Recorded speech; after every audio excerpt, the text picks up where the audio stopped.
Hola, buenas tardes. Como sabéis, dirijo el Centro Municipal de Salud de Centro Moncloa y Moncloa Aravaca. Soy el doctor Mario Nacarino Bravo y vamos a hablar hoy de un tema también muy relacionado con lo veraniego, con la salida al campo, con nuestra mayor participación en ejercicios y también nuestra mayor exposición a situaciones de diarrea, de tosinfecciones, de lejanía de una fuente de agua potable, etc. Bueno, hablamos de deshidratación. La deshidratación es un problema de gasto excesivo y de consumo no suficiente de agua. Entonces, cuando consumimos más o perdemos más líquido del que podemos reponer, nos deshidratamos. La deshidratación es un accidente que no es tan frecuente como puede parecer y que la mayor parte de las veces no pasa de ser un problema leve, pero debemos saber que puede constituir un accidente muy grave. Las personas con mayor riesgo de sufrir deshidratación son los mayores y los niños pequeños, sobre todo los lactantes.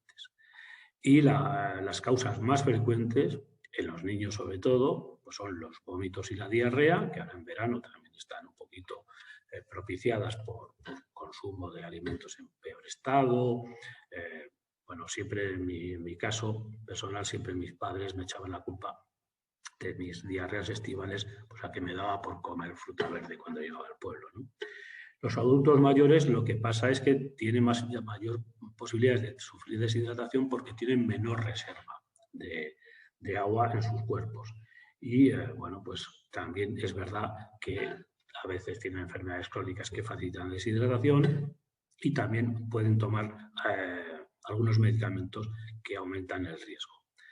Bueno, también tenemos que tener en cuenta que algunas enfermedades que aparentemente no deberían producir deshidratación, pues la producen. Pues, enfermedades agudas respiratorias, enfermedades con las infecciones urinarias, etc. Bueno, de todos modos, cualquier persona puede sufrir una deshidratación si no toma una cantidad adecuada de líquidos. Es decir, puede ser una persona súper sana, tener un nivel de salud tan estupendo que me permita todos los días salir a correr una hora por el monte, pero eso me pone en mayor riesgo de sufrir una deshidratación que si me quedo en casa con el aire acondicionado. Por lo tanto, para poder escapar de la deshidratación debemos asegurarnos una fuente de agua y además también debemos intentar no hacer ejercicio físico en contra de lo que algunos deportistas piensan que es bueno salir en un momento del día caluroso porque eso les permite sudar y hay un mito que establece que sudar es bueno, que sudar elimina toxinas. Bueno, sudar es bueno porque nos permite refrigerarnos, pero si sudamos excesivamente, pues también perdemos mucho agua y si no la reponemos, nos deshidratamos. Así que si salimos al campo y salimos en horas calurosas, debemos llevar unas prendas adecuadas que faciliten la transpiración, la evaporación, la sudación y una suficiente compensación con agua. Lo mejor es llevar una cantimplora o una botella de agua ligera con un agua segura, un agua, si es posible, que hayamos abierto nosotros. ¿Cuáles son los síntomas de una deshidratación? Pues no hay un indicador muy, muy confiable, muy rápido. Hay personas, por ejemplo, los niños no nos pueden decir, o muchas veces no nos pueden decir qué les pasa, que tienen sed o no pueden buscar agua, y tampoco aparentemente les puede pasar mucho. Pueden empezar a volverse los niños pequeños, hemos dicho que son sobre todo los lactantes más propicios a sufrir deshidrataciones. Bueno, pues estos niños les podemos ver que están irritables, que están intranquilos, o todo lo contrario, cuanto más graves, más postrados y más desmadejados están. Entonces los niños muy pequeños pues podemos observar que lloran sin lágrimas. Eso ya nos indica una cierta alarma, ¿no? Y que cuando abren la boca para llorar, pues también la boca está muy seca. Podemos ver los médicos y tal que cuando tenemos la posibilidad de ver una deshidratación en un lactante, pues podemos ver el síndrome del pliegue, que es un pellizco que se queda marcado en la piel. Cogemos un pliegue, hacemos un pliegue con la piel, con un pellizco, y ese pliegue se mantiene. Eso, los médicos y los pediatras, sobre todo cuando hemos hecho urgencias, pues lo hemos visto, ¿no? Por ejemplo, los lactantes, la fontanela, que la tienen que se hundida, deprimida. Cuando ves esto, pues ese niño realmente no es cuestión de que le demos un biberón de leche o un biberón de agua. Tiene que ser atendido inmediatamente por el pediatra. Lo mismo no puede pasar con las personas mayores. Las personas mayores pueden tener poca sed, pocos síntomas de sed y sobre todo pueden no tenerlos cuando concurren enfermedades como las demencias. Entonces hay que estar con mucho cuidado, hay que saber que no todo el mundo tiene el reflejo de la sed como lo tiene la gente joven, los adultos mayores, etc. Sino que podemos tener un reflejo de la sed abolido o muy, muy discreto. Y hay que tener siempre a mano líquido. Tampoco significa que tengamos que empapuzarnos de agua, como pueden invitarnos a hacer algunos anuncios. Tener en cuenta que hay ciertos negocios con el agua, ¿no? Entonces, bueno, pues hay que beber con normalidad. Cuando a alguien se le aplica la de tiene usted que beber 3 litros de agua al día, pues podemos ponerle también en riesgo. Hay personas que tienen insuficiencia cardíaca y no pueden ser sobresaturadas de ingesta de líquidos. Pero sí que hay que tener cuidado, pues, por ejemplo, en personas mayores, en personas con diabetes, que orinan más. Tienen que estar un poquito pendientes las personas de los síntomas como puede ser la boca y la lengua seca, la sed excesiva, pues es un síntoma de que nos hemos abandonado un poco. Que veamos que orinamos poco. En los niños pequeños, pues estar sin mojar el pañal 3 horas, por ejemplo, pues ya nos da una alarma. La orina se vuelve muy oscura cuando se concentra, entonces también las orinas oscuras es un indicador. La fatiga, nos cansamos, no tenemos ganas de movernos, es una buena decisión que toma el organismo por nosotros. No te muevas que no debes gastar más agua. Los mareos, el estar confundido, el estar un poco atontadillo, ¿no? Y en esos casos muchas veces ya es imposible todavía tomar agua y reponer los líquidos por nuestra cuenta, pero si esto se alarga o se atrasa, digamos, la atención, ya debemos consultar inmediatamente con un médico. Consultamos con un médico cuando tenemos una diarrea de 24 horas o más, cuando está nuestro familiar está desorientado, está decaído, está somnoliento, cuando no puede retener ningún líquido. No tenemos vómitos y diarrea. Podemos tener una diarrea muy normalita y podemos reponer líquidos, pero si encima se complica con la imposibilidad de retener líquidos porque por arriba también los vomitamos, pues no, eso es un motivo suficiente para consultar con el médico. Y también debemos, aunque no venga el caso, como nos da por observar cuando tenemos diarrea, las cosas, a veces vemos que hay sangre o que las heces son negras. También debemos inmediatamente consultar con el médico. No debemos automedicarnos, tanto con antidiarreicos como con antivómitos, como puede ser el famoso Primperan. Es decir, no debemos automedicarnos. Si vemos que ya estamos en una situación en la que deberíamos hacer algo, eso lo debemos consultar con el médico.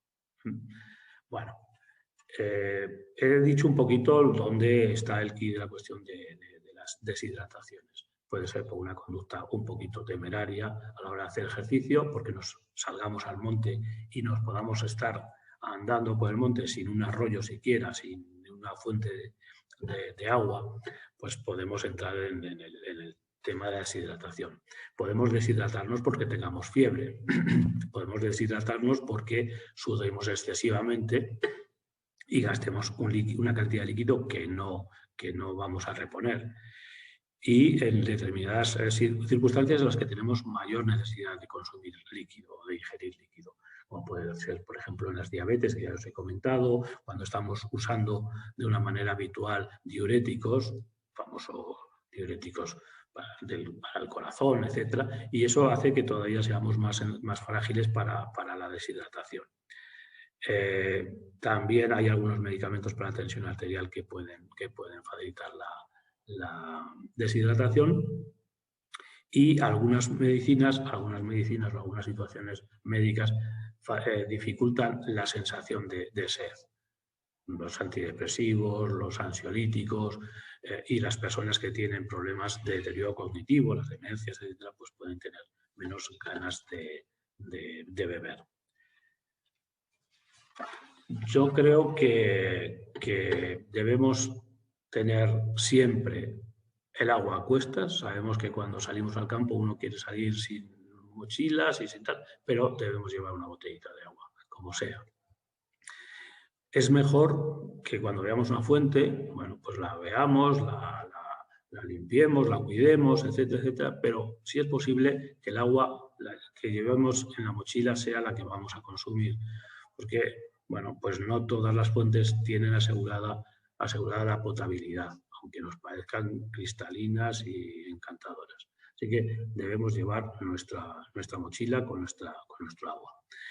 Con los bebés y los niños siempre acordaros, lejos del sol directo, lejos del calor excesivo, en la sombra, con ropa adecuada,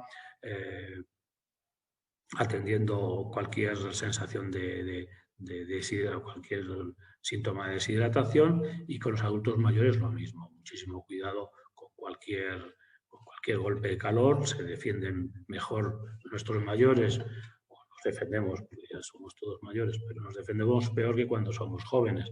Por lo tanto, tenemos que tener asegurado una reposición fácil de agua. Las personas con enfermedades crónicas, pues ya sabéis, especialmente diabéticos, personas que toman mucha medicación, etc.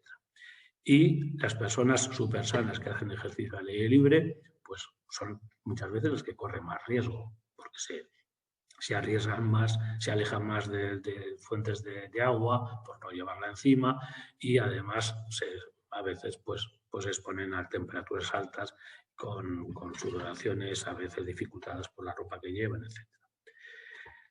La deshidratación normalmente es simplemente una sensación pasajera de molestia, de sed excesiva, de pocas ganas de moverte, etcétera, etcétera. Pero bueno, pues vemos que orinamos menos, que las orinas están oscuras.